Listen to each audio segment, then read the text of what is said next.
Bueno, son las 9:04 en el Gobierno de la Mañana, Gobierno de la Z101. Vamos avanzando en esta versión de hoy día miércoles. Tenemos hoy nuestra entrevista central, la presencia de un servidor público de mucha vocación de trabajo, con el que uno pues casi siempre puede contar y busca, uno generalmente trata de decirle a Paliza, trata de informarle tal o cual problemática para tratar de viabilizarle. En su condición de ministro de la Presidencia, José Ignacio Paliza es eso, un facilitador de soluciones al tiempo que también acompaña pues al presidente de la República a hacerle frente a una serie de tareas importantes, y es todo el tiempo de manera fija, aunque ya no esté en el Congreso representando a su provincia natal, es todo el tiempo un embajador sin descanso por el mejor destino de Puerto Plata y de su región. Buenos días y bienvenido. Primero y después lo que venga.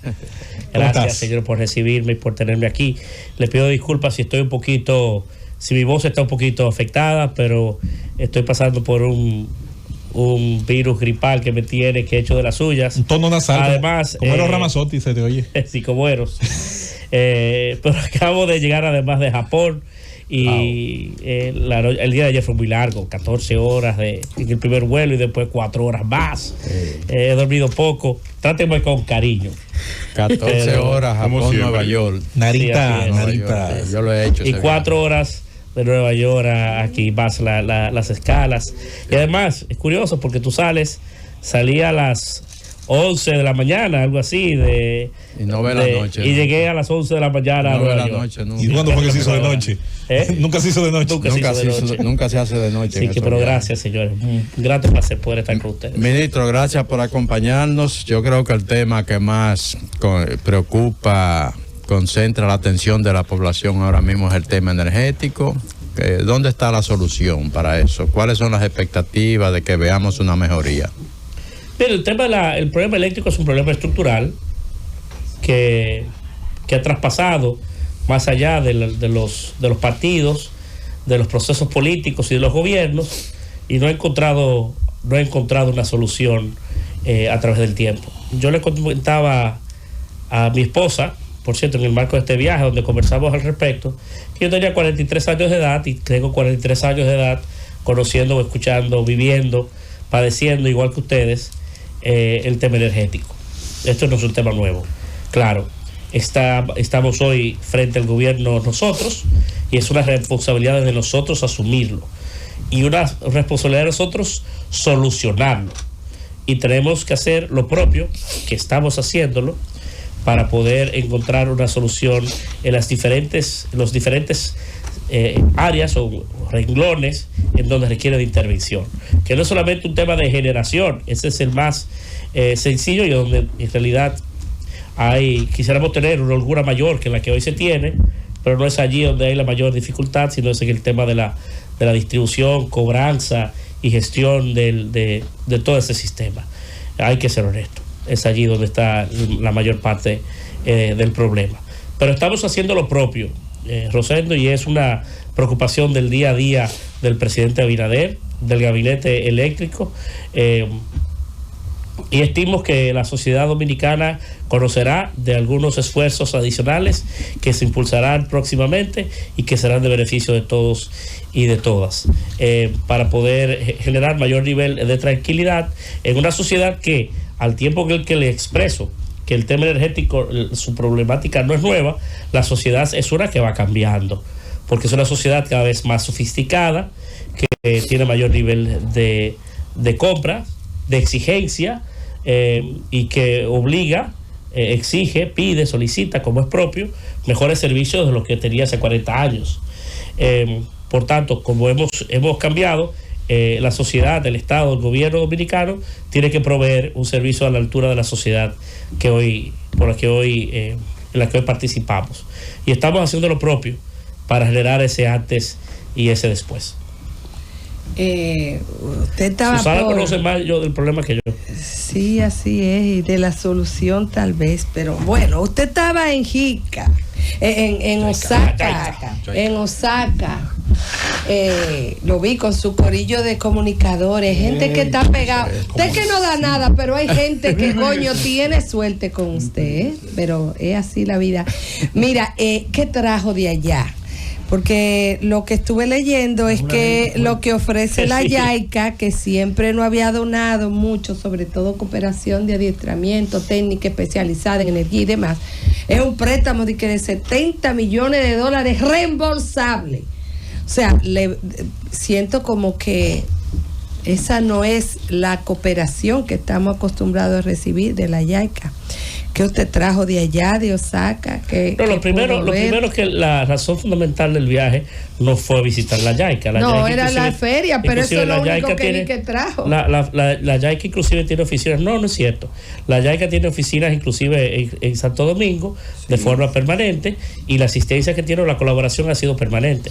Hoy está culminando, por cierto, la cooperación que tiene con la ONESBIE, la gestión de riesgo. Con relación a la gestión de riesgo, que nosotros le solicitamos al presidente de la JICA que extender ese proyecto, ese plan, y además adherirle otros componentes más adicionales, como puede ser la planificación de eventos de gran escala que pudieran ocurrir en República Dominicana, como terremotos o un gran huracán. Recuerden que el último ciclón importante de gran envergadura lo tuvimos en el 98. Y que el país debe tener, aunque ha ido avanzando muchísimo y tenemos se han hecho un sinnúmero de estudios y tenemos habilidades que antes no teníamos, pero que los japoneses, en su condición de isla, de estar en el anillo de fuego, porque está en un lugar que tiembla la tierra todos los días, y además que es visitado constantemente por ciclones, tifones y diferentes fenómenos naturales, tienen esas habilidades para entonces ayudarnos en mejorar nuestros protocolos y en otras áreas más vinculadas al manejo de emergencias y sobre todo de emergencias sísmicas. Y así nos pidieron que lo hiciéramos formalmente por escrito, y que con mucho gusto ellos lo iban a extender. ¿A qué fui a Japón? Cada 5 años se celebra una expo mundial. Las expos mundiales son organizadas por una oficina que se creó en los años 20 y que es un desprendimiento de una entidad adscrita de la Organización de las Naciones Unidas. Y cada 5 años cambia de país, se celebra en diferentes países del mundo. La anterior fue en Dubái, la próxima será en Riyadh, Arabia Saudita. Y es un espacio interesantísimo de los países. Se colocan en una vitrina ante el mundo. Acuden millones y millones de ciudadanos durante 6 meses que duran usualmente estos eventos, y en donde los países tienen a bien presentarse. El pasado día 23 era la República Dominicana. El día de la República Dominicana se celebraba en Expo Osaka, y el presidente delegó en nosotros nuestra representación ante ese evento y ese día. Además que, como muy bien usted ha expresado, Japón siempre ha estado ahí para nosotros en diferentes aspectos. Solamente a través de la JICA hemos recibido cientos de millones de dólares a través de la historia en apoyos de diferentes naturalezas. Nos han apoyado en organismos internacionales o multilaterales, por ejemplo, a propósito del tema de Haití. Y ha sido un buen aliado a distancia por la geografía, la cantidad de kilómetros que lo distancia, el idioma y muchos otros aspectos, pero siempre ha estado ahí para nosotros. Y era elegante, era propio, pues nosotros acudir ante una cita como esa y representar al país ante Expo Osaka. Aprovechamos la visita para acudir a la JICA, para reunirnos en el Keidarén. Keidarén es la principal federación de empresarios de una especie de CONEP en Japón. Por cierto, que lo preside el presidente de Sojitz, que es un gran conglomerado empresarial que desde fabrica Boeing hasta, bueno, son grandes empresas. Son unas empresas enormes. Como también a nuestra contraparte, el ministro, los nombres japoneses, pero bueno, el ministro de la presidencia. No, los japoneses son zumbados, no son esos. Son diferentes. El ministro de la presidencia, por cierto, un hombre que fue canciller del Japón, y que hoy ostenta el Ministerio de la Presidencia, o el paralelismo al Ministerio de la Presidencia. Aquí va al revés de aquí. Vamos a cambiar la ruta aquí. No entiendo. Pero no deje que lo metan ahí, ministro. Así también participamos de un evento, un road show que tenía turismo, por cierto, muy bien montado. Shigeru Ishiba. Shigeru Ishiba. Así dice. El ministro de la Presidencia. Ishiba. ¿Tú sabes cómo se llama el partido que gobierna Japón, verdad? 70 años tiene gobernando Japón. PLD. Pero mira, y bueno, fuimos a un roadshow de turismo muy bien organizado, a unas rondas de negocios que organizó Pro Dominicana.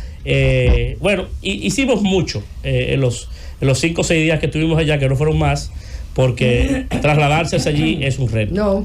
Es un reto. Claro. Y fue muy interesante. Claro, la JICA nos colocó una colaboración es un préstamo sin intereses, por decirlo de alguna manera, para temas muy específicos que están a disposición de nosotros si lo queremos, pero no es la única ayuda o la única colaboración que nos ofrecen. Siempre tienen sobre la agenda y a solicitud también nuestra un secreto, de ayudas ellos a veces te prestan así sin intereses. Si te va bien en los primeros 4 meses, después te los regalan. Lo que pasa es que son jodones. Cojan lo que es para agricultura. Sí. Son 70. Ministro, ahí estuvo la representación de 158 países y 3 temas súper importantes: tecnología, salud y sostenibilidad.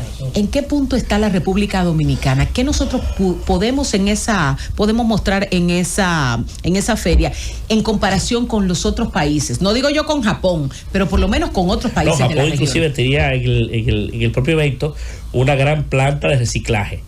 El pabellón de Japón, un pabellón de 13,000 metros cuadrados. Imagínese. Impresionante. Señores, y toda esa estructura que habrá costado miles de millones, apenas en unos días será demolida y se utilizará para otros propósitos.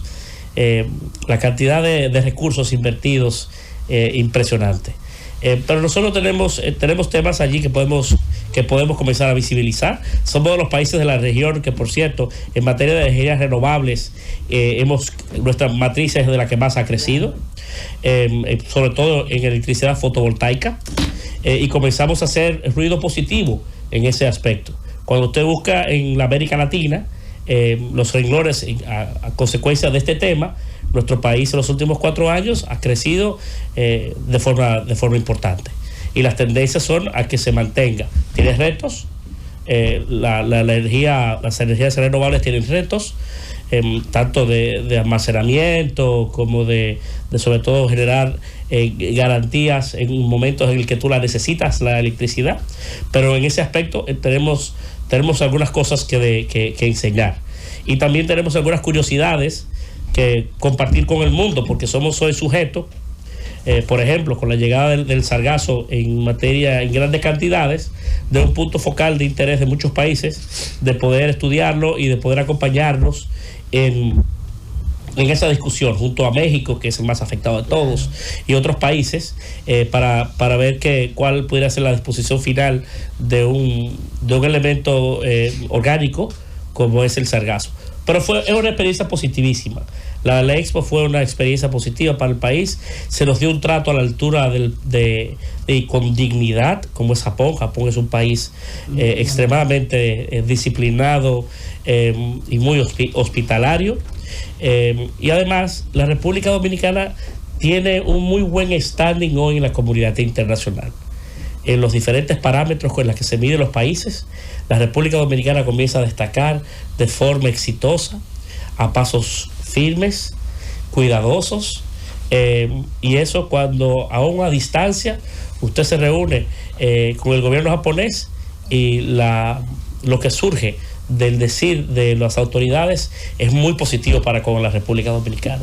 En realidad me sentí muy satisfecho con el buen nombre que nuestro país ha ido pudiendo construir a través del tiempo.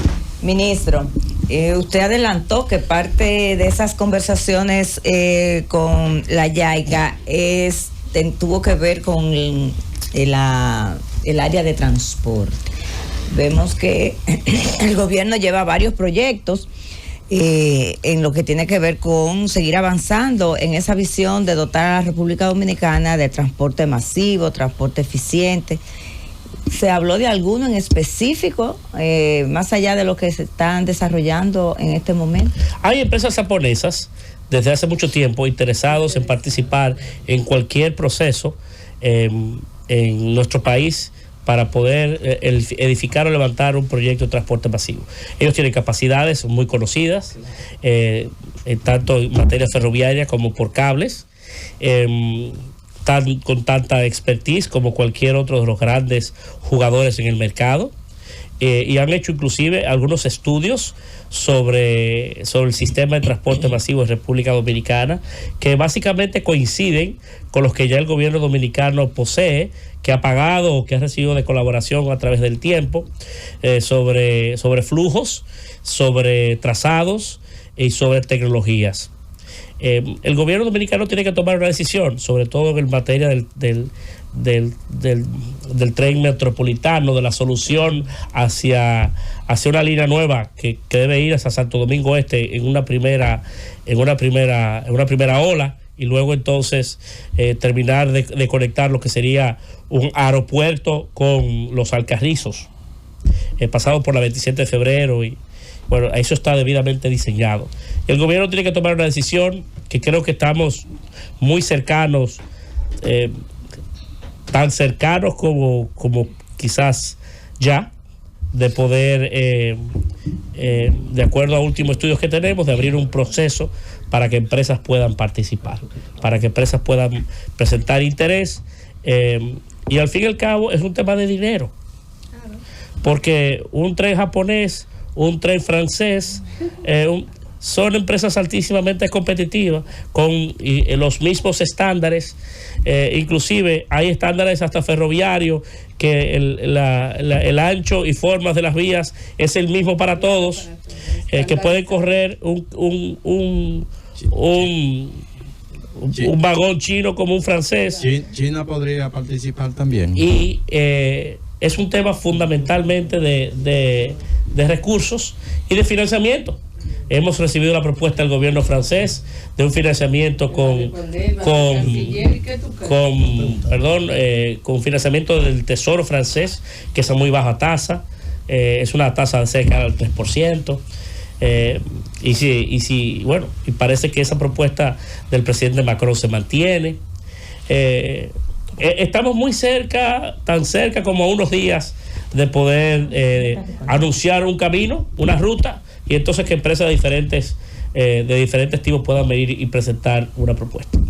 Bueno, bienvenido José Ignacio París a este gobierno de la mañana, presidente del Partido Revolucionario Moderno, diputado al Congreso, senador y ya ministro. Así es que ha logrado una importante experiencia en la gobernanza, en los diferentes estratos de la gobernanza, y creo que eso le permite un manejo importante de estos temas de crisis nacional. En principio del programa, usted respondía a la pregunta sobre el tema de los apagones, y con mucha humildad me gustaría volver al tema solo para que pudiéramos ser un poco más precisos. El presidente de la República, en la ocasión anterior de la semanal, una costumbre ya del presidente, hablar toda la semana, interactuar y generar respuestas a diferentes temas del país. Hablaba en iguales propósitos de que hay una crisis, pero pudiera explicarle al país qué es lo que ha pasado, porque lo que hemos tenido en estas últimas semanas no es costumbre. No es normal tener el país, por un lado, con apagones de tantas horas, en lugares donde ya habitualmente no era costumbre que tuviéramos un déficit tan importante, y pudiera parecer como otra cosa, con también un componente político, como uno siente como que ha habido una narrativa política que ha ido en el mismo nivel también de la crisis, no solo los apagones, sino viendo un debate político que va como cogiendo tono en función del propio tema de los apagones. ¿Cuál es la causa que ha tenido el sector para que en estos últimos 21 días tenga, pues, como ha podido verse el país, una crisis? Mira, la demanda en el sector eléctrico crece todos los años. Al tiempo que el que la economía crece, va creciendo la demanda del sector eléctrico. Y a la medida en la que la sociedad dominicana tiene mayor capacidad de compra, mayor capacidad de mejor calidad de vida, pues también consume más electricidad. El sector eléctrico crece, o la demanda debe crecer entre 100 y 150 megas por año. Usted tiene que ir haciendo inversión a través del tiempo para ir pudiendo atender en materia de generación el crecimiento que usted va obteniendo. Por eso usted ha visto no solamente que ha crecido las renovables y que se han instalado en los últimos años y que se ha construido una planta, se instaló una planta en Los Negros de Asua para paliar el crecimiento de la demanda, una en Boca Chica, se está aperturando la de Manzanillo en los próximos meses de Energía 2000, se ha hecho un esfuerzo para mantener para poder suplir una demanda en crecimiento en un país en donde las reservas frías, entiéndase, plantas apagadas o backup, por si alguna falla o alguna tiene que ir a mantenimiento, tener una facilidad adicional para usted poder suplir cualquier hueco, cualquier espacio. En los últimos días hemos tenido problemas de generación porque algunas plantas, coincidencialmente en el tiempo, porque las cosas suceden así, a veces no se programan, a veces suceden, y hay que tener también suerte. Salieron de servicios algunas al mismo tiempo, y eso ha generado un tema en materia de poder suplir, ¿verdad?, la demanda del sector eléctrico. Ahora, el tema fundamental del sector eléctrico es la cobranza. Es que hay un porcentaje importante de la sociedad dominicana que no paga luz. Hay una parte importante en las 3 sedes, algunas más que otras, que no paga luz. Y eso es una responsabilidad del Estado cobrarla y de la gente pagarla. Y ahí es donde está la mayor parte del problema. Es en el déficit en materia de la comercialización de la luz. Todo el mundo que recibe una factura la paga, pero aquel que no recibe una factura, evidentemente, no la paga. Y ese es el tema. Y no todo el mundo, no son todos infelices los que no pagan la luz. Hay de todo, porque aquí también los circuitos no son homogéneos. Aquí tenemos lugares, aquí tenemos grandes mansiones en el medio de una barriada, o una gran empresa, o un colmadón. Entonces, no todo el que no paga luz es persona necesariamente humilde. Hay un poco de todo. Pero el principal problema, Aníbal, es un tema de cobranza y de estabilidad económica del sistema, en el que el gobierno tiene que incurrir en grandes déficits para poder suplir al que no paga. Sí. Ministro, pareciera como un entonces referente. No es tan fácil resolver el problema porque son cientos de miles, millones de usuarios, no sé cuántos son actualmente, puedo cometer un error, a donde hay que ir a tocar puertas, hay que hacer pactos colectivos, hay que entrar a la barriada, hay que poner sistema de pago prepago, es un tema que nos obliga, y como lo estamos haciendo hoy, a atenderlo. Ahora, no es un problema de hoy. Yo tengo 43 años de edad y yo recuerdo en mi casa desde aquel momento hablar de planta eléctrica, hablar de inversores. Yo recuerdo la privatización famosa de toda la sede y de todo el sistema eléctrico en los años 90 en el gobierno del presidente Fernández, que era la panacea, y al fin y al cabo fue un gran desastre. La renegociación de contratos, posteriormente la privatización en situaciones que no era el momento indicado para hacerlo, la construcción de una Punta Catalina sobrevalorada. Yo lo único que conozco del sistema eléctrico nacional durante los 43 años de vida que tengo es un problema que ha estado ahí, es un problema estructural que nos toca a nosotros ahora como gobierno atenderlo y resolverlo. No quiero bajo ninguna circunstancia que mis palabras se noten como que intento culpar el pasado. No intento culpar el pasado. Es una responsabilidad nuestra resolverlo. Pero no es un problema nuevo. Es un problema estructural de República Dominicana. Pareciera como un buen gobierno, un referente, y es una discusión pública al más alto nivel en este momento. El hecho de que este o aquel gobierno hizo grandes obras, ¿verdad? Y en eso están involucrados tanto el gobierno como el partido que gobierna. ¿Qué grandes obras pudieran esperarse en estos 3 años que le quedan de esta gestión al presidente por ejemplo, en tu caso personal, perdóname por lo de tú, pues tú eres un no, pero por favor. puedes ser hijo mío. Claro. Por eso te digo. Ahorita nos acaba además. Sí. Entonces, tú mismo anunciaste en algún momento la carretera del AMBA. Sí. No, eso no se ha pasado nadie ahí, no ha pasado nada. Es cierto. Tú mismo hablabas hace un momentito del tren metropolitano.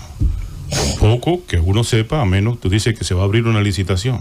Qué grandes obras. Se va a hacer un anuncio, dije, no te dije que está bien. Se va a hacer una licitación, no quiero. Está bien, un anuncio para la licitación, ¿verdad? Para que participen las empresas.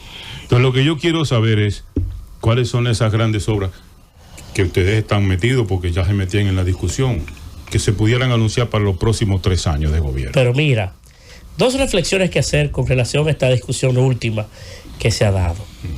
En primer lugar, el PLD, con sus 2 colores, el PLD morado y el PLD verde, eso es lo mismo todo, gobernaron durante 20 años. Sí. Y quieren comparar 20 años con 5. Y entonces con 5 le damos la pelea. Creo que no es inteligente. Porque si quieren comparar 20 años de gestión gubernamental con 5, y con 5 años le echamos la pelea y le podemos estar ganando en algunos sectores, yo creo que no es muy inteligente. Eso es una reflexión. Okay. Otra reflexión. Me parece también que los partidos de la oposición entran sin querer queriendo en una trampa.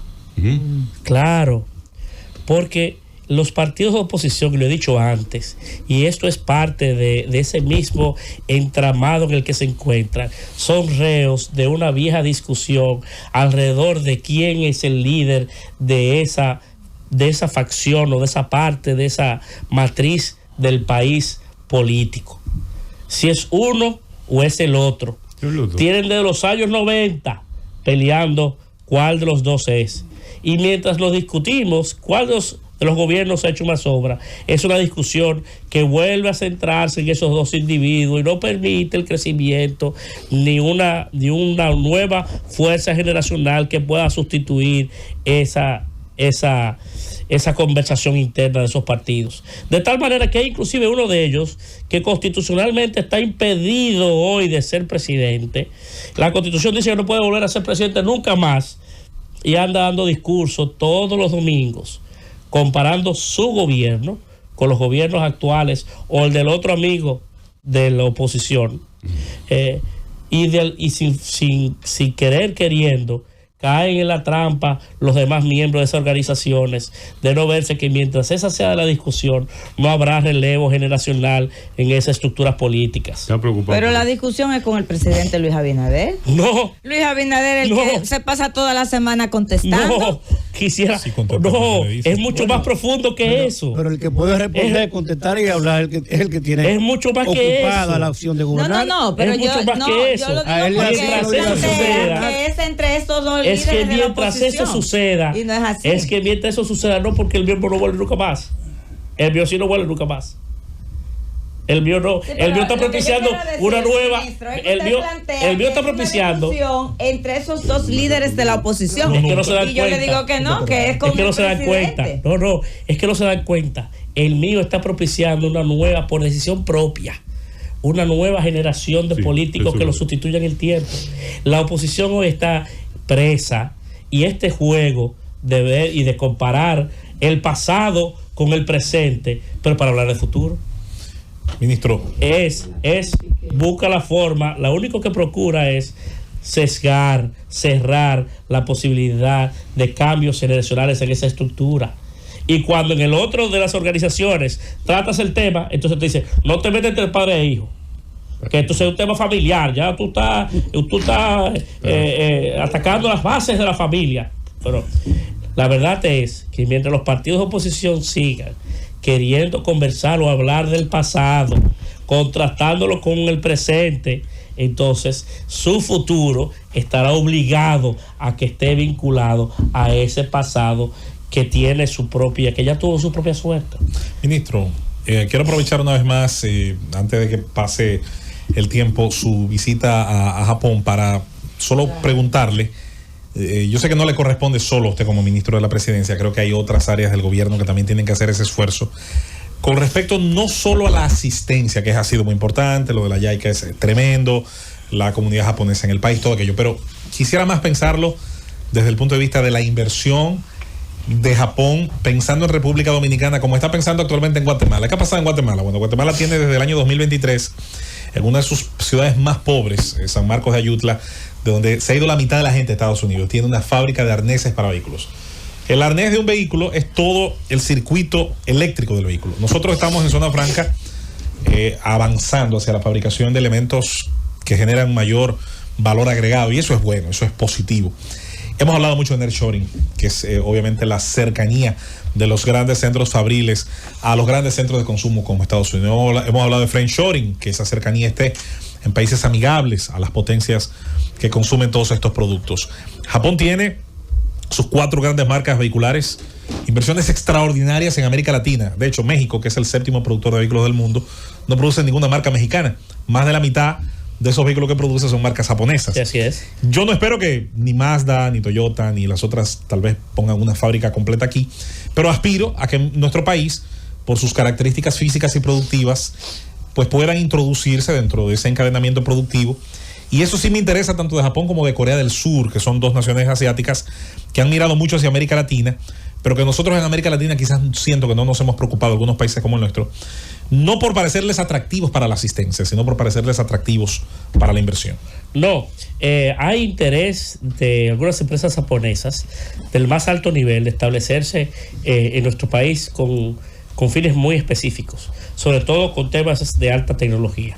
Sin embargo, hoy el mundo está de patas arriba en un alto nivel o un clima alto de incertidumbre, producto de las políticas norteamericanas en materias arancelarias. Sí. Una de las discusiones inmediatas al usted acudir a cualquier de estos espacios, los que tuve oportunidad esta pasada semana, la pregunta es sobre los aranceles. Conocen que nosotros tenemos el mejor trato posible hasta el momento que el gobierno norteamericano le haya dado a otros países, mucho mejor que el de Japón, por ejemplo, que es un aliado tradicional de los norteamericanos luego de la Segunda Guerra Mundial. Sin embargo, ese nivel de incertidumbre impide a que grandes conglomerados den pasos importantes de inversión o de mover plantas, estructuras de fabricación, o porque no conocen cuál será el devenir en los próximos meses, ¿verdad?, con relación a la relación con los norteamericanos, que es el principal mercado del mundo con relación al tema arancelario. Y parte de estos, por eso debe ser algo cuidadoso sobre algunas conversaciones que tuve y sobre algunas conversaciones que se están teniendo con algunas empresas. Estuvo Viviana Ribeiro con nosotros allí en Japón, conversando con algunas de esas empresas. Ya he hecho referencia a algunas por eso, porque todavía hay timidez al tomar o prudencia, al tomar decisiones, producto del momento que viven los norteamericanos y que han afectado los planes estratégicos de todas estas grandes empresas en el mundo. Ahí está. Habría que mirar más hacia allá. Ellos se están diversificando, están invirtiendo incluso en generación energética. La marca Hinomoto, que es muy famosa japonesa, está invirtiendo en el agro mexicano también, en el agro centroamericano. Hay un montón de oportunidades que bien pudiéramos aprovechar. Me extraña que usted no ha mencionado, ¿usted no vio a Eduardo Aníbal Pérez allá? Por cierto, debo de ser honesto, tenemos una misión diplomática en Japón muy digna, muy bien representada, muy bien puesta.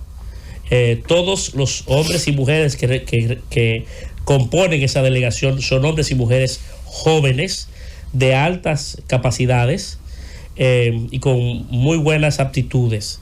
Me llevé una impresión muy positiva de Edward y de todo el equipo que lo acompaña por el manejo en todo, no solamente en el transcurso de esta visita, que es una visita de 5 o 6 días, sino en la organización de la misma, en la representación que hemos tenido durante 6 meses en la Expo de Osaka, y en las buenas relaciones que comienza a establecer en apenas meses, porque tiene meses en Japón. Es un diplomático de carrera que ha ido logrando tejer en la sociedad japonesa y en esos círculos importantes de poder. La impresión, debo decirte, Susana, fue muy positiva para con la misión en sentido general. Y además, bien puesta, bien organizada. Ese es el país que queremos y lo que queremos exhibir. Qué bien. Está muy bien. Vamos con el permiso del ministro, una brevísima pausa. Venimos con más en el Gobierno de la Mañana. Gobierno en nuestra cabina del Gobierno de la Mañana. Sí, porque verdad.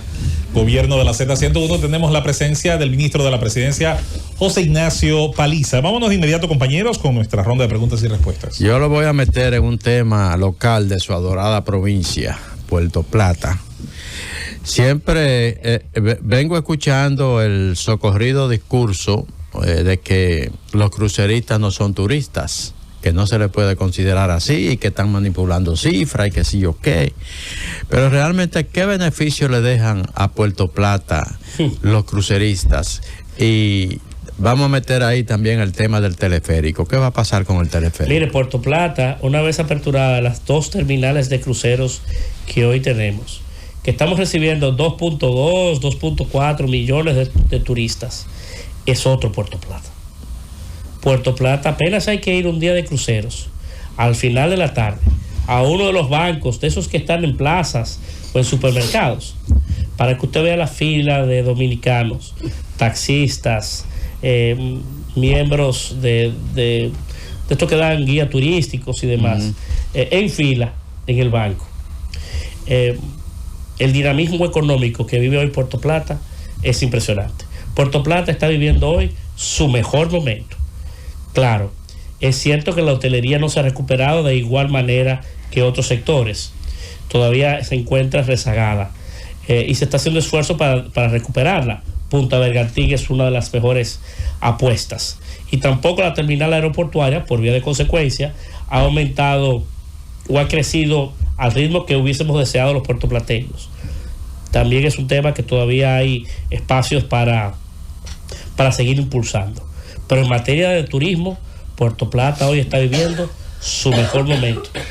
Han coincidido en el tiempo 2 elementos principales: el de los cruceros y el del turismo de segunda residencia, porque se han comenzado a establecer en Puerto Plata, Sosúa y Cabarete, y más allá de esos destinos, diferentes proyectos que ha traído fundamentalmente a santiagueros o a ciudadanos del Cibao Central y a dominicanos ausentes, en el caso de Sosúa y Cabarete, a canadienses, a invertir en proyectos de segunda residencia. Y hoy la cantidad de habitaciones disponibles en Puerto Plata, de ese concepto de propiedades de alquiler o de segunda residencia, muchos de los cuales están hoy en plataformas de alquiler como Airbnb, es impresionante.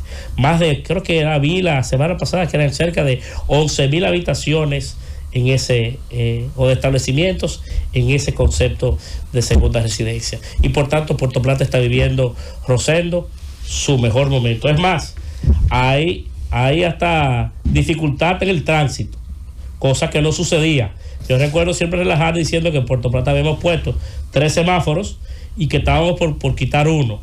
Ahora el problema de Puerto Plata es que necesita de soluciones viales en algunos puntos específicos del pueblo para poder facilitar el tránsito en hora pico y en hora sobre todo de mucho intercambio o de presencias de cruceristas en Puerto Plata. Vive su mejor momento. El teleférico de Puerto Plata, estamos pautados para que antes de concluir este mes, la próxima semana, recibir una propuesta última. Ya tenemos una bien definida, una segunda propuesta que nos permitiría a nosotros tomar una decisión y anunciarla al país debidamente. La queja o la crítica de la gente de que la decisión ha tomado tiempo es justa, es correcta, pero también nos ha permitido hacerlo mejor o pensarlo mejor. Ya tenemos vuelvo a repetir, una propuesta sobre la mesa. Estamos esperando una segunda, que creo que en esta semana, nos han prometido que para esta semana tenerla debidamente presentarla. No, tiene que ser, son estructuras nuevas. Lo que pasa es que hay diferente abordaje del tema. Tiene que ver con capacidades, de cuántas personas por hora subir, tiene que ver con modelos, hay de vaivén o hay rotatorios. Son diferentes aspectos lo que tienen que tomarse en cuenta. Pero una renovación es difícil, porque ya la la vida útil de los aparatos que componen, sobre todo de los electromecánicos que componen el teleférico, han vencido. Tienen una vida útil de 45 años y ya va para 50. Tengo que aprovechar. Salió muy bueno el teleférico. Estoy aprovechando porque Aníbal quiere que yo me meta al pichagüevismo y él me controle y que esto. Usted es el ministro de la presidencia, el ministro de ministros. Lo más grande, después del presidente yo va soy usted, un lo que ministro más. pasa No es verdad eso. Bueno, no lo diga que después la gente se lo cree eso. Eso es lo que debe ser. Después la gente se lo cree. Eso es su ministro de la presidencia y eso han sido sus antecesores. Pide un chimba de café. Entonces, el presidente, que a veces dicen que está solo, pero es que el presidente quiere pichar, batear, recoger los bates y a veces no deja que los otros. Entonces yo le quiero y debo preguntarle, y creo que aquí debió de preguntarse, y por eso voy a aprovechar, sobre los cambios. El presidente dijo que iba a hacer cambios, que lo iba a hacer en 1, 2, 3 días. Ha pasado muchísimos días y todavía excepción de 3 cositas y que era casi obligado. No ha hecho más nada.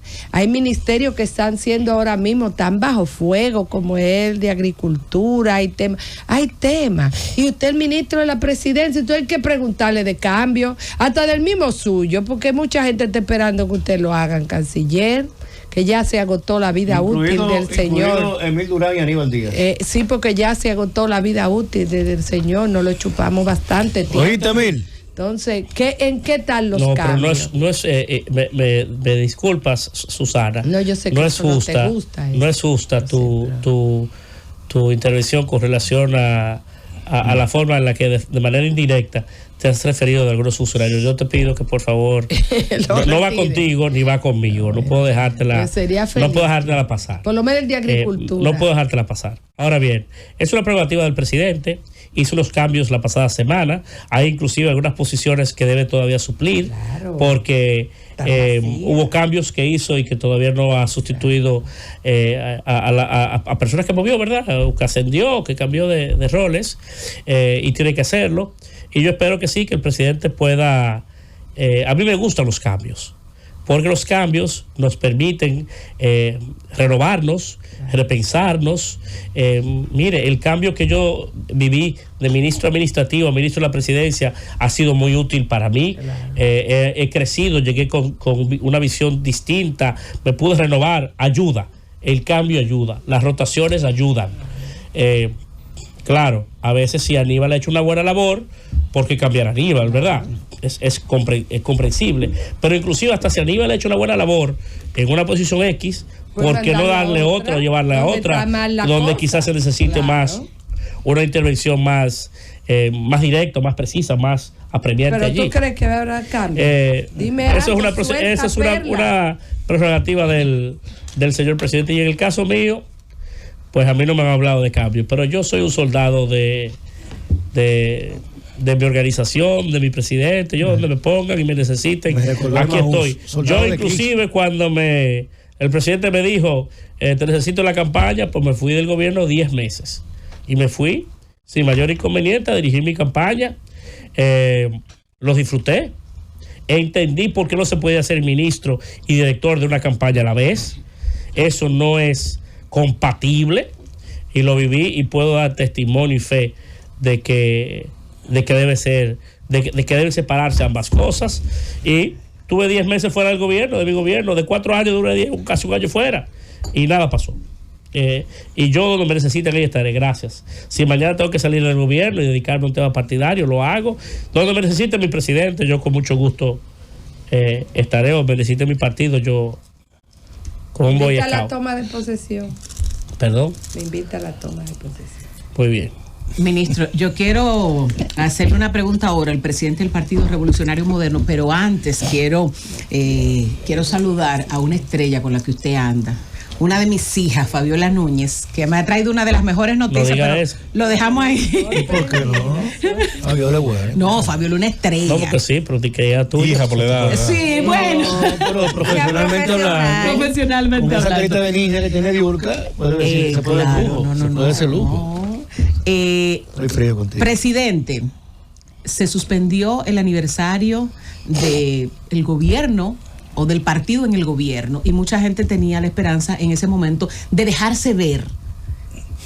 Todavía esa gente puede mantener esperanza de que puede entrar al gobierno, de que hay alguna oportunidad de meterse ahí, de que hay alguno decreto guardado por ahí que lo tiene el presidente para darlo de sorpresa.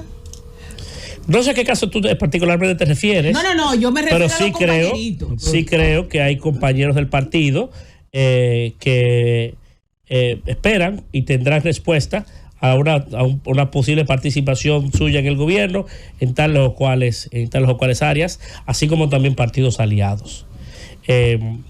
Y no hace falta ir a una actividad partidaria de ese tipo para conversar, para vernos, para dialogar. Aníbal hasta se echó para atrás. Y estamos todos muy cerca. Si algo bueno que pasa en el partido hoy es que se viven unas buenas relaciones interpartidarias. Y aun cuando tú puedes tener diferencias en un momento determinado y podemos tener una conversación que no sea la más agradable, también tenemos la capacidad inmediatamente para llamarnos, conversar y tirar hacia adelante. El partido vive un buen momento interno. No hay grandes contratiempos, así que tampoco hace falta vernos en grandes eventos para poder tener diálogos de algún tipo. Ya saben que la puerta está abierta. Siempre está abierto. Ministro, el presidente de la Confederación de Comercio de Provisiones y MIPYMES, el señor Gilberto Luna, dijo ayer que la situación está muy compleja para el sector comercio, que el dólar en los últimos 2 meses ha subido en más de un 400%. No, que 400% no puede ser. Y bueno, puede ser 4 puntos. Y que se estima que para diciembre estaría rondando el 70 pesos por uno, más el tema de los apagones que le está trayendo serios problemas a los comerciantes también, porque tienen que, pierden mercancía, se le dañan mercancía. No todos los negocios, sobre todo los que pertenecen a la MIPYMES, pueden tener planta de emergencia. Y el hecho de que el dólar esté subiendo como está, pues también se va a reflejar en un aumento en los precios, que ellos como comerciantes tampoco están en condición de asumir. ¿Qué tiene usted que decir al respecto? Y hace unos días, cuando el dólar se apreció, decía que perdíamos competitividad. Lo cierto es que el valor o el cambio del peso al dólar está dentro del rango meta, está dentro de los parámetros que el Banco Central diseñó de política monetaria, y no es un tema a preocupar. Recuerdo, sí, hace unos meses a las principales figuras vinculadas al sector de la fuerza del pueblo, fundamentalmente tendentes o que son de los principales voceros en materia económica, pronosticaron dólar al 70 por 1. Perdón, él decía que se ha incrementado. Ese es el deseo de la oposición. Rectificar el dato que di, ministro, y discúlpeme. Sí. Él decía que se ha incrementado en los últimos 2 meses, que se ha incrementado alrededor de 400 puntos. Sí, 4 puntos, puede ser 4 pesos. Que tampoco es del todo verdad, pero ha aumentado algo el dólar. Está casi en 64. Pero recuérdense que había tenido una 63 puntos. Recuérdense que había tenido una apreciación el peso recientemente, ha vuelto a los niveles originales donde estaba y donde se diseñó la política monetaria. El dólar, el peso se desprecia todos los años un 4 o 5%. Ese es el parámetro tradicional histórico de nuestro país y así se va a manejar. Ahora, algunos amigos de la oposición, vuelvo a repetir, puedo poner hasta nombre de manera particular, pronosticaron que iba al 70 por 1 porque el deseo de algunos miembros de la oposición es esa. El deseo de algunos miembros es que el dólar esté 70 por 1. No, Daniel Toribio fue el que dijo del 70 por 1 hace unos días. Te lo puedo. Y todos ellos andan que sí, hombre, y también andan. Quisieran que el pollo tuviera no a 200 pesos la libra, no a 500 pesos la libra. Pero bueno, la verdad es que en materia de indicadores, el país no anda mal. Nosotros tenemos, en materia de macroeconómico, tenemos los diferentes indicadores están dentro de los parámetros debidamente diseñados y pensados. La inflación así lo está, la tasa del cambio con el dólar. El país, lo único es que la apreciación del crecimiento que teníamos originalmente pensado que iba a tener un comportamiento X o Y ha ido un tanto a la baja, Don Bienvenido, un placer verlo. Bienvenido, Un tanto a Rodríguez. la baja, porque ha sucedido lo mismo en todos los mercados internacionales, producto de la incertidumbre internacional que viven los mercados, sobre todo el norteamericano. Pero aparte de que el crecimiento se ha ralentizado un tanto, el país no anda mal. El país en materia... Hoy nos daba cuenta el Banco Central de que en materia de ocupación está en el mejor momento de la historia del país. De la ocupación, léase, de gente con un quehacer o una labor para retributiva, ¿verdad? De empleo, sí. Así es. ¿Seguimos? Presidente del Partido Revolucionario Moderno. Cuando fundamos el partido, se hizo un protocolo en el que los que éramos secretarios de Juventud del PRD entrábamos secretario de la JRM, el que era presidente de una zona entraba presidente en el partido. Hicimos un primer proceso y luego un segundo proceso en el que renovamos a las autoridades, en el que en las dos ocasiones lo hemos apoyado a usted, a presidente del partido, a la compañera Carolina, secretaria general, y nos abocamos a un proceso el año que viene, estatutario, de ley. Estamos a la vuelta de la esquina de eso. En el que sin duda alguna es una aspiración colectiva de que el mayor y muy meritorio esfuerzo de liderazgo que ha ido concretando el presidente Abinader se extrapole hacia el partido. Es una aspiración de todos los PRMistas de que el presidente Abinader asuma el liderazgo de manera institucional. Incluso es una aspiración que ya usted mismo la ha expresado también. Y digamos que es de todos nosotros. Sin embargo, ese proceso hacia las direcciones provinciales, municipales, en el anterior proceso, lo que decidimos fue una concurrencia de delegados en la que solo 1,000 y tantos de nosotros votamos para ratificarlos. Al proceso que viene, tomando en cuenta que es el presidente Abinader, que es el auténtico líder de toda la generación que hoy es parte de este proceso histórico, no le veo razón para que sea un proceso en el que no le demos la oportunidad a todos los PRMistas de elegir a Luis y con él a cada una de las demás autoridades.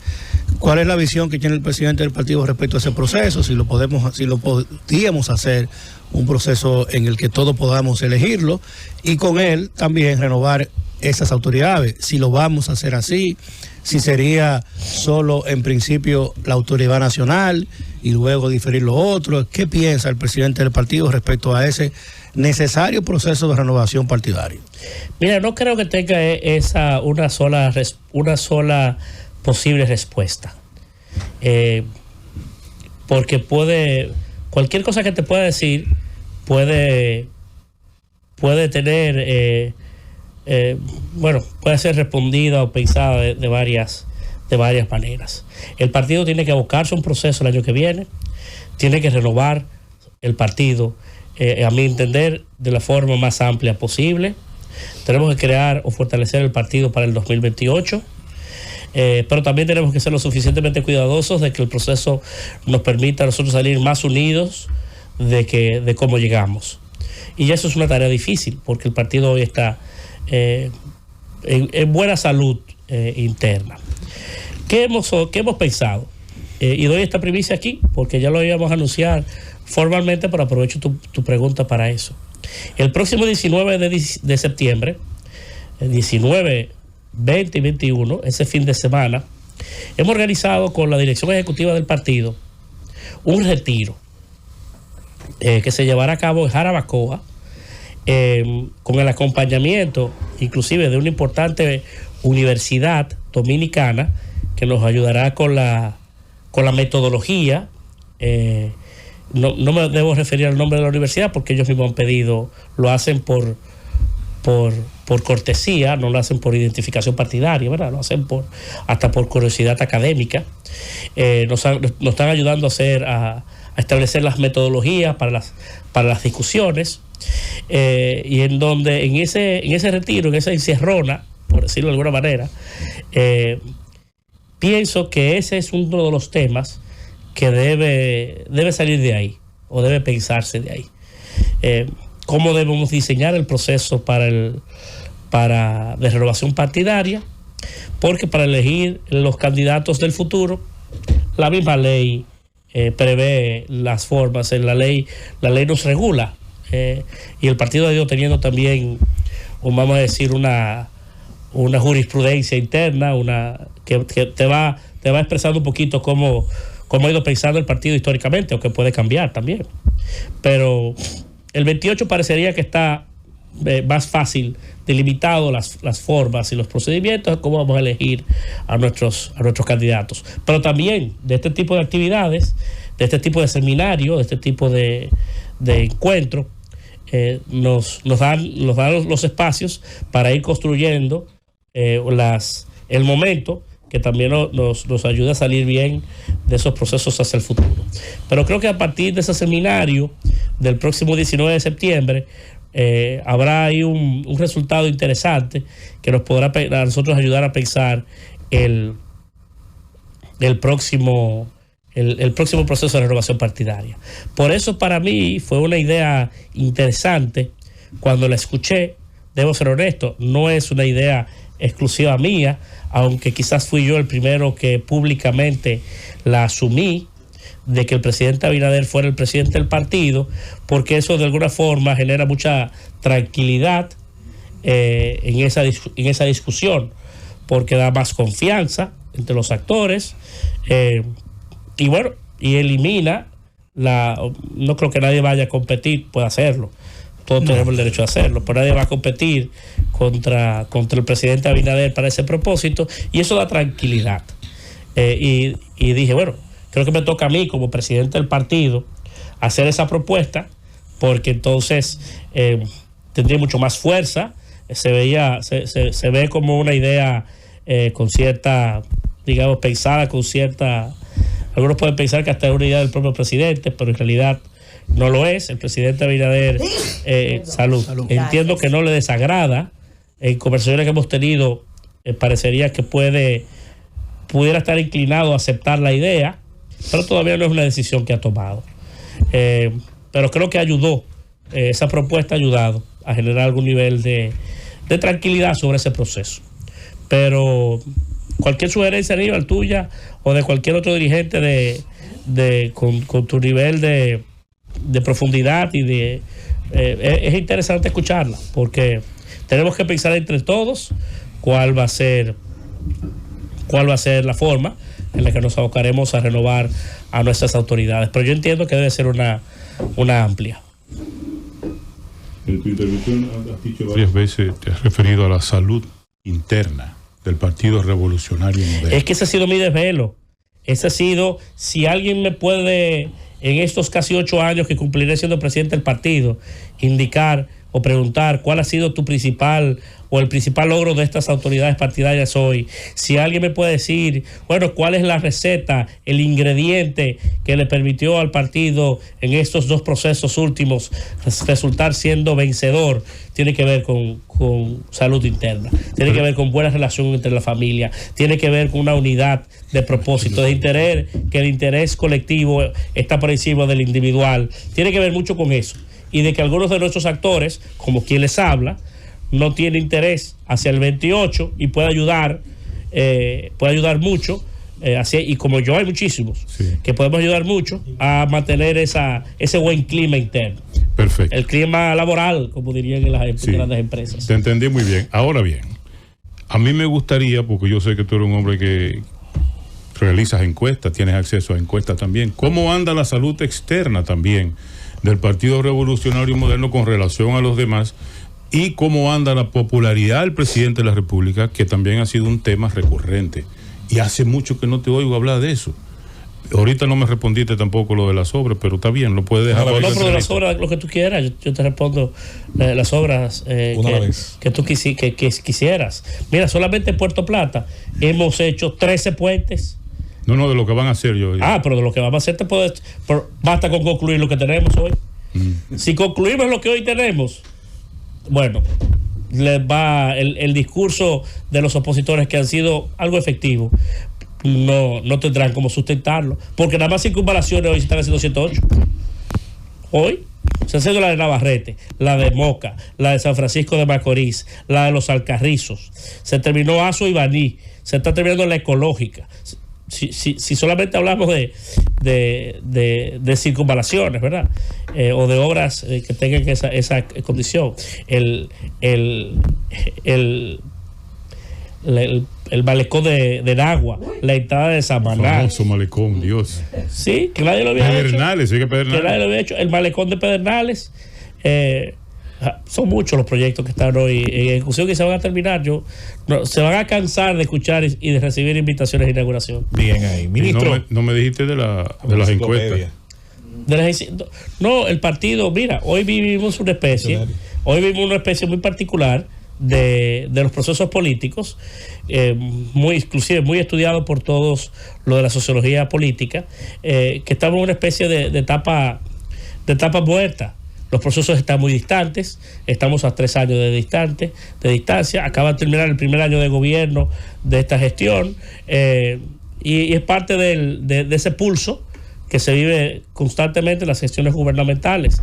Esto es una etapa muy un tanto extraña de la vida política de los gobiernos, porque estamos en ese momento. A 3 años de un proceso electoral es mucho tiempo, pero la popularidad del presidente Abinader sigue siendo privilegiada, la del partido es una oportuna. Con mucho gusto puedo inclusive publicar algunas mediciones recientes, las hacemos de manera particular, de forma muy periódica en el tiempo, sobre todo para escuchar qué piensa la gente sobre tales o cuales temas, sobre tales o cuales aspectos, porque hoy no estamos midiendo escenarios políticos electorales.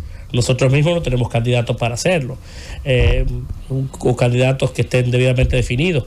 Los demás partidos políticos tampoco. El que parecería que tiene mejor definición es la Fuerza del Pueblo, puede estar más cerca de tenerlo, pero los partidos todavía viven en un nivel de indefinición interna que tampoco cualquier escenario que se pueda proyectar pueda tener, digamos, estamos muy lejos los procesos. Bien. Ministro, el Ministerio de la Presidencia es un ministerio muy, vamos a decir, atípico. Mezcla bajo su sombrilla una serie de actividades y de elementos del Estado que son, vamos a decir, muy disímiles, muy curiosos. Pero dentro de lo que le ha correspondido a usted, dirigir, supervisar tanto el tema del 911, que es una de las responsabilidades más importantes, ética, integridad gubernamental, otros asuntos importantes, ¿cuál pudiéramos decir están más concentrados sus esfuerzos, la búsqueda de resultados de los elementos que dependen directamente de las dependencias de su ministerio? Mira, yo he querido traer un poquito el Ministerio de la Presidencia a sus orígenes. Inclusive tengo un proyecto de ley debidamente elaborado para ser depositado en el Congreso Nacional próximamente con relación al Ministerio de la Presidencia, porque la forma en la que se organiza el ministerio es muy vieja, de los años 70, y es muy precario, son apenas unos cuantos artículos. He querido traer un poco el ministerio a sus orígenes, a estar más vinculado al seguimiento, a la evaluación de la gestión gubernamental, y no así a estar vinculado en el día a día de proyectos que están muy distantes a la naturaleza de ser un encargado, un jefe de un gabinete. El Ministerio de la Presidencia construye trenes, apartamentos, que no debería, y muchísimas otras cosas más que hemos venido heredando a través del tiempo y que no son parte del espíritu que convoca el Ministerio de la Presidencia. Yo me he querido dedicar más al porqué del ministerio que a estos proyectos, y hay algunos que he podido ir delegando y relegando a las instituciones más cercanas, y seguir haciendo lo propio mientras sea ministro de la Presidencia, para hacer que el ministerio se ciña a lo suyo, y que sea mucho más eficiente. Aquí hay una idea en los políticos de siempre, de que mientras más cosas tú tengas, mientras más dinero tú manejes, más importante eres. Y es una idea totalmente equivocada. La importancia de un ministerio no tiene que ver con sus recursos que pueden imponer, ni la eficiencia o el éxito de una gestión tiene que ver con acumulación de esfuerzos o de trabajo, tiene que ver con eficiencia. El Ministerio de la Presidencia tiene que volver a sus orígenes, y yo estoy trabajando humildemente, poco a poco, a ir trayéndolo ahí. Permítame la anécdota. Recuerde que el Ministerio de la Presidencia le han ido agregando cosas por el zambumbio político. Hubo un expresidente que por cierto está muy activo. No, es que los presidentes... Muy activo ahora, que cuando negoció el tema con China del nuevo esto, su ministro de la presidencia entonces le dijo, no, pero eso le corresponde por ley al de Interior y Policía. Le dijo, tú estás loco, yo le voy a poner eso en la mano a fulano. Páselo, se lo pegaron a... Por los propósitos del debate todo este de la ISA, de Boechío, y quién fue que lo construyó y demás.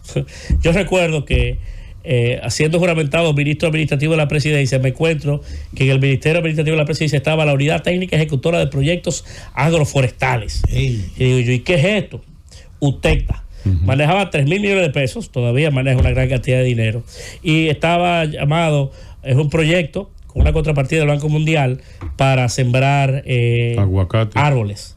En 8 o 10 proyectos, 11 creo, en la parte sur del país, en la Sierra de Bauruco, Neiva y en la Cordillera Central. Y digo yo, pero ¿y por qué eso está en el Ministerio Administrativo de la Presidencia?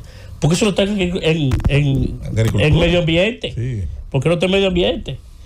Tenían en el Ministerio Administrativo un proyecto, un Ministerio de Medio Ambiente paralelo. Bueno, me monto un helicóptero, voy al sur, recorro esos proyectos y de regreso aterrizo ahí donde está hoy la Universidad ISA, que donde UTECTA tenía una oficina. Y ahí conocí yo esa infraestructura que en realidad no la construyó Danilo Medina. Eso la construyó. Esa era la base de operaciones de la empresa que construyó Palomino. Son las facilidades que construyen cuando hay proyectos de tan larga duración en el tiempo como las presas. Se construyen complejos donde hay habitaciones, 15 o 20 habitaciones para los empleados, algunas oficinas mínimas, como se acaba de concluir Monte Grande, y nos están entregando a nosotros unas facilidades ahí que permanecieron. Y eso fue lo que el presidente Medina dice haber inaugurado como una escuela. Y lo digo a propósito de que estuve ese día ahí y conocí esas pequeñas facilidades que existían en ese momento. Llegué a Palacio y no había llegado a Palacio y ya el decreto estaba mandando eso a Medio Ambiente. Y yo creo en eso. Zapatero a su zapato. Igualmente lo haré en... Faltan más cosas. En el Ministerio de la Presidencia. Tiene la titulación de terreno. Todos los días me lo enviaré a los lugares adecuados. A lugares adecuados donde no tienen nada que ver con el Ministerio de la Presidencia. Hay que sacar todo su programa de ella. Y hombre, yo me lo voy quitando. Yo estoy de acuerdo. Bueno. Mientras tanto, esa es la realidad del Ministerio de la Presidencia y por supuesto de todos estos temas de interés. José Ignacio Paliza, Puerto Plata también parte importante siempre de sus respuestas, el presente, el futuro de su provincia natal. Gracias por estar con nosotros. Gracias a ustedes, señores. Muchísimas gracias por tenerme hoy aquí. Gracias, don Bienvenido, siempre por su atenta, sus detalles para con nosotros. El hecho de que viniera brevemente a acompañarnos tiene mucho valor para mí. Así que gracias a todos por su buen trato. Invita. ¿A dónde? ¿El teleférico? No, que Cancillería tiene aquí nada más. Tiene proscrito a casi todo el mundo. Yo voy a Lisa el sábado, si quieren acompañarme, yo lo invito. Valoramos por cierto, voy a Lisa. Dice Rosendo, si quieren acompañarme. Dice Rosendo que si hubiera bebido saque no te da gripe. No tomé saque, pero mira. Por eso fue. Y que pone de media vuelta y media. Pero valoramos el esfuerzo, porque la verdad que esos viajes transatlánticos no es fácil. Gracias a ustedes. Y el hombre seguimos al pie del cañón hoy. Gobierno de la mañana. Llévate.